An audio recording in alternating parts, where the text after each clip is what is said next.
We reached the school in the late afternoon. The outer gate hung open, its paint chipped and faded. Beyond it, a wide courtyard stretched towards the main building, lined with classroom wings. In the center stood a small, circular fountain, completely dry and filled with leaves and dust. There's a different kind of quiet in an empty school. You can still see the signs of routine on the walls, but the life that gave them meaning is gone. We moved in through the front gate, spreading out along the courtyard walls, scanning every window and rooftop. The low sun cast long shadows, making each doorway a dark, unreadable void. Our mission was to clear the school complex and the buildings connected by its narrow corridors. Open courtyards are always a challenge. They expose you from every angle. We paused, watching the windows in the second-floor walkways overlooking the fountain. Everything was still.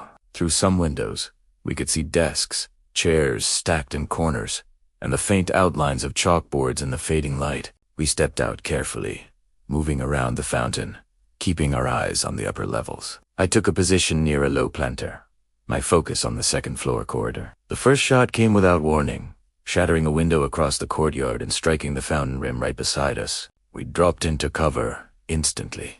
I saw a flash of movement behind the broken glass in a classroom near the corner. I leaned out and fired controlled bursts toward the window frame, forcing them back. Then, shots rained down from above. A figure appeared on the second-floor walkway, firing down before ducking behind a column. The courtyard had become a kill box. Radio calls were steady and calm. Hold positions. Cover, second floor. Watch the classrooms. I shifted along the fountain's edge, using its curve to change my angle while trying to keep both threats in sight.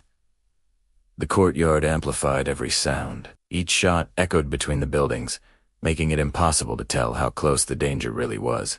The exchange lasted for several minutes, bursts of fire, then tense silence. Eventually, the firing from the second floor slowed and then stopped. A few moments later, muffled sounds from inside the corridor above, sharp and close. The classroom resistance faded last, and then silence fell over the courtyard again. We held up positions, scanning every window, every shadow, for any sign of movement. After clearing the rest of the buildings, we prepared to move out.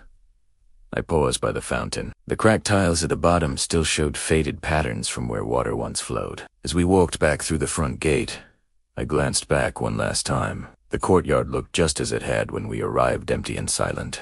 What stayed with me was how a place meant for learning and growth can feel so hollow when it is abandoned. The quiet felt deeper and heavier than any noise that had just filled it. Thanks for watching. If you enjoyed this, be sure to follow for more stories.